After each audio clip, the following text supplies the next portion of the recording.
It began in 1971 on the cobblestone streets of Seattle's Pike Place Market. A small coffee shop named Starbucks opened its doors, founded by three friends, Jerry Baldwin, Zev Siegel, and Gordon Boker.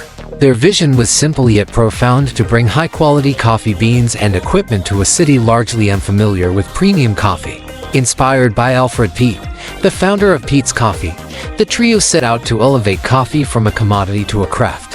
The shop was modest, a narrow space filled with the rich aroma of freshly roasted beans. Initially, Starbucks sold whole coffee beans and brewing equipment but didn't serve drinks. Their focus was on teaching people how to brew their own coffee at home. For years, Starbucks operated quietly, catering to a niche clientele who appreciated the art of coffee. However, behind its modest facade, Starbucks was planting the seeds of a cultural revolution. In a city where coffee was mostly a utilitarian drink, the shop began to attract customers intrigued by its promise of quality and authenticity. Coffee was not just a beverage, it was an experience waiting to be rediscovered. Yet, for over a decade, Starbucks remained a small operation, its growth limited by the founders' cautious approach. Then came 1982, a pivotal year in Starbucks history. Enter Howard Schultz, a marketing executive with a vision far grander than selling coffee beans. Schultz was captivated by the company's passion for quality, but he believed Starbucks could be more than just a retailer, it could be an experience. During a business trip to Milan, Italy, Schultz encountered the bustling espresso bars that dotted the city.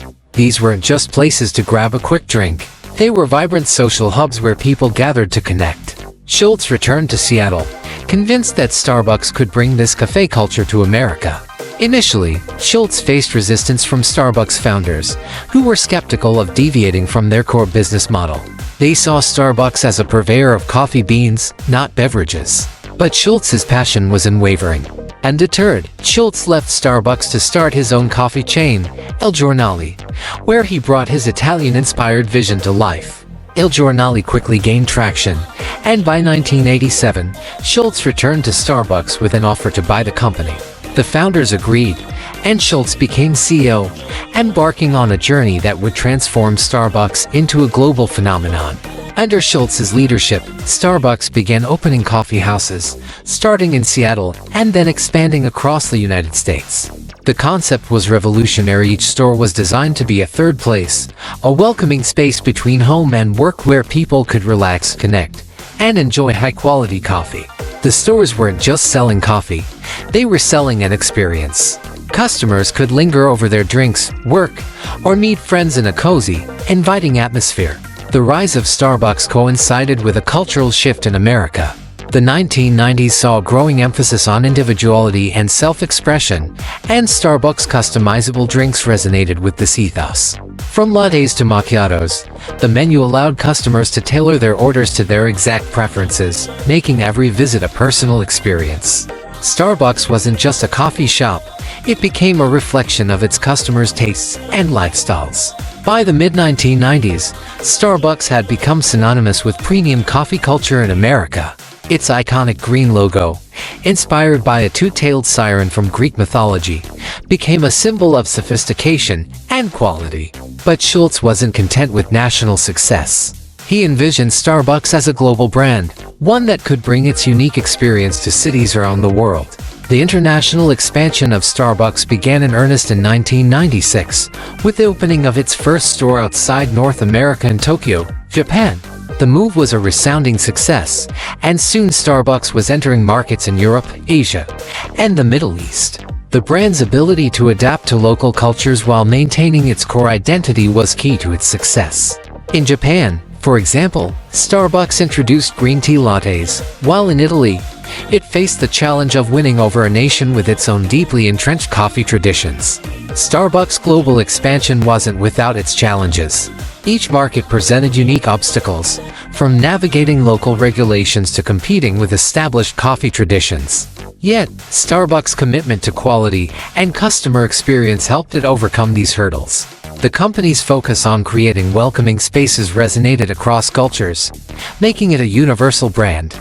As the brand grew, so did its influence. Starbucks wasn't just a coffee shop, it became a lifestyle brand.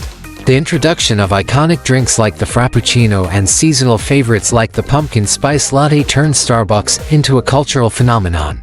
These beverages weren't just menu items, they became trends in their own right, inspiring social media posts, merchandise, and even memes. The company also embraced innovation, introducing mobile apps and rewards programs that kept customers coming back. Starbucks Rewards program became a model for customer loyalty in the digital age, offering perks like free drinks and personalized offers. This focus on technology helped Starbucks stay ahead of competitors and remain relevant in a rapidly changing market. But with great success came scrutiny. Critics accused Starbucks of over-commercialization, and some questioned the company's impact on small, independent coffee shops. The sight of Starbucks stores on seemingly every corner led to accusations of homogenizing local culture. Yet Starbucks countered by emphasizing its commitment to ethical sourcing and sustainability. The company pledged to source 100% of its coffee beans from ethical suppliers and invested in programs to support farmers and protect the environment. By the early 2000s, Starbucks had become a powerhouse, with thousands of stores across the globe. But the journey wasn't without challenges. The 2008 financial crisis hit the company hard, forcing it to close hundreds of stores and lay off employees. Schultz returned as CEO, launching a turnaround strategy focused on quality and innovation. Starbucks began redesigning stores, introducing new menu items, and enhancing the customer experience. The company also embraced technology, becoming a pioneer in mobile payments and digital ordering. The Starbucks app allowed customers to order and pay ahead, revolutionizing the way people interacted with the brand. This focus on technology helped Starbucks weather the challenges of the COVID-19 pandemic, as drive-thru and mobile orders became lifelines for the business. Starbucks' ability to adapt to changing times has been a cornerstone of its success. As consumer preferences evolved, so did the company. The rise of plant-based diets led Starbucks to introduce non-dairy milk options, while the growing demand for healthier choices spurred the development of new menu items. The company's willingness to listen to its customers and innovate accordingly has kept it at the forefront of the coffee industry.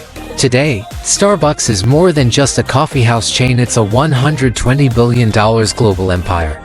With over 35,000 stores in more than 80 countries, Starbucks has redefined how the world experiences coffee. From its humble beginnings in Pike Place Market to becoming a cultural icon, Starbucks' journey is a testament to the power of vision, innovation, and resilience. But the story doesn't end here. As Starbucks continues to grow, it faces new challenges and opportunities. The rise of competition, changing consumer preferences, and the ongoing push for sustainability will shape the company's future. Yet one thing remains constant: Starbucks' commitment to bringing people together over a cup of coffee.